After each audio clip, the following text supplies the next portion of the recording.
Hello all, this is another tutorial video, a how-to video on the warp stabilizer, brought to you by myself, Steph. This is the second video in a training series that I'm doing for After Effects CS6 tracking, and yeah, it's pretty exciting. It's pretty cool stuff. Yeah. So I've got a couple pieces of footage I'm going to work with here. The first one being this geese I recorded, some Canadian geese at a park, and snowfall a couple weeks back outside my window. And the reason I'm going to use the geese is because there's a ton of blurring going on, and that'll illustrate quite nicely what some of the pitfalls are of stabilizing footage, things you have to watch out for. Whereas this is going to come out very nicely. So let's start with the ideal, this guy. Make a new comp. Actually, what I'll do is just grab a piece of it. I don't want to grab the whole thing. Make a new comp. Bring it in here. Alright, we'll throw our warp stabilizer on there. This is just under the tracker window, under window here. It's also an effect, the presets and stuff.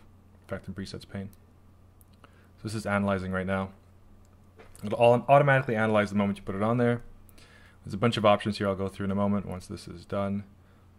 It's going pretty quickly, so I don't think I need to skip it this time.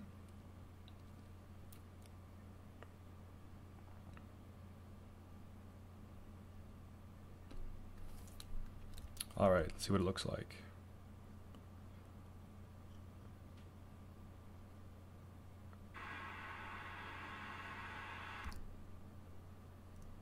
Very pretty, and my speaker on my MacBook's on. So this is a pretty steady shot. It's relative, of course. It's meant to be steady. It's sort of floating all over the place here, as you can see, but it's designed to be steady. And what we're getting instead is pretty smooth motion, but we don't really actually want any motion. It's moving, but it shouldn't be. And we can just turn that off right here, the no motion option.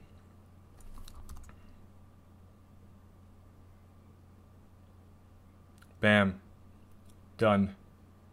For the most part. Looks pretty good, I think.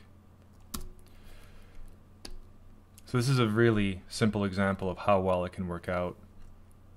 Let me just go through some of these options here, the ones that are important anyway and things to watch out for. So motion, no motion, you already saw that. It's pretty important. You can drop the smoothness if you don't want more crop happening. So to illustrate that, if I go stabilize only, and I'll bring it back up to 50%, you can see what's happening there is After Effects is actually moving this thing. That's moving, rotating, it's doing a bunch of things, but what ends up happening is, in order to keep a point somewhere here stable, as the camera moves around, it loses information at the corners, which makes sense, right? So as I lower this, our crop, how much we're losing on the outside should reduce a bit. So at times it's almost not even there.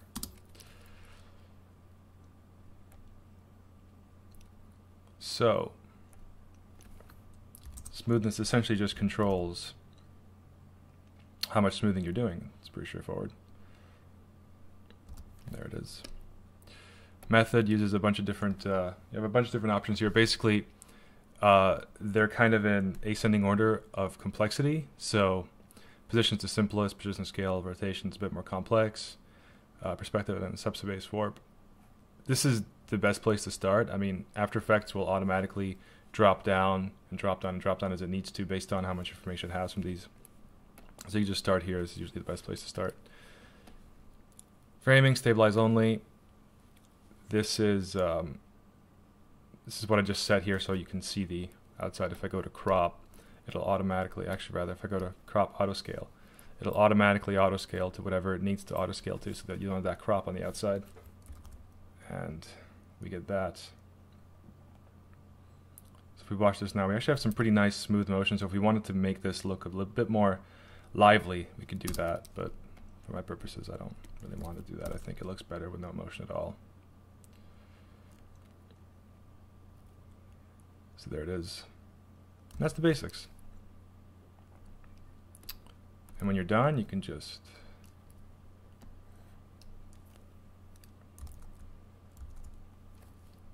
crop it as you need to, get it in your scene as you need to, or rather, get it prepped for your scene. And in my case, I put some color correction on, or color grading in this case, so that it looks all very nice and beautiful. And there we are. Lovely. So one thing you'll notice here is that these snowflakes are not even blurring that much. I mean, they're moving very quickly, as you can see, but they're not blurring that much, or like motion blur. And the reason for that is I've got the shutter open for very short periods of time as I'm recording this. I think it's actually 1/500th of a second. And that's actually very important when it comes to stabilizing footage, and I'll show you why. So the geese will actually illustrate the problem with motion blur and having a shutter that's open for a longer period of time. So I've got some motion blur here because this was open for 1/50th of a second, I believe. So if we create a new comp out of that and we stabilize it,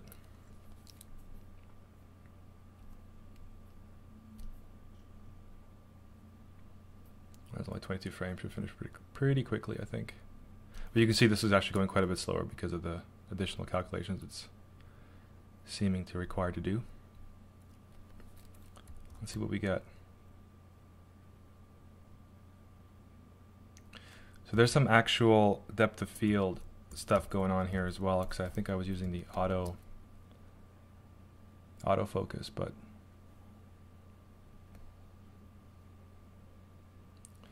you can see there, that's actually motion blur. That's not depth of field anymore.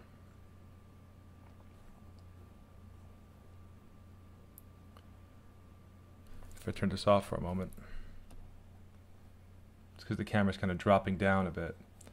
So you get these moments where, you know, the footage looks stable, but it's blurring left, right, up and down, and doing other weird things, and it breaks the illusion of this nicely controlled camera.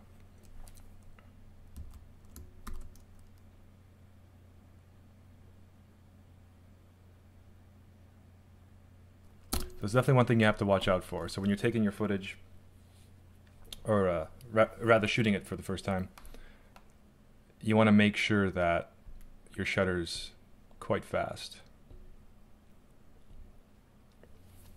That's basically it. That's warp stabilizer. So you can take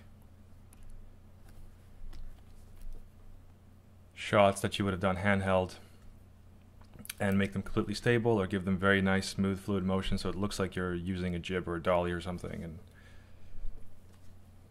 therefore of higher production value.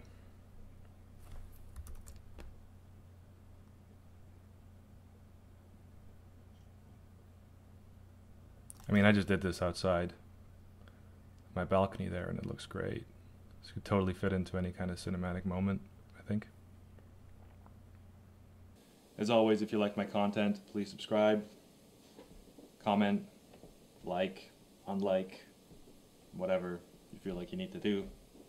But if you like my stuff, help me out with all that stuff that you can do to help me out, and yeah, till next time.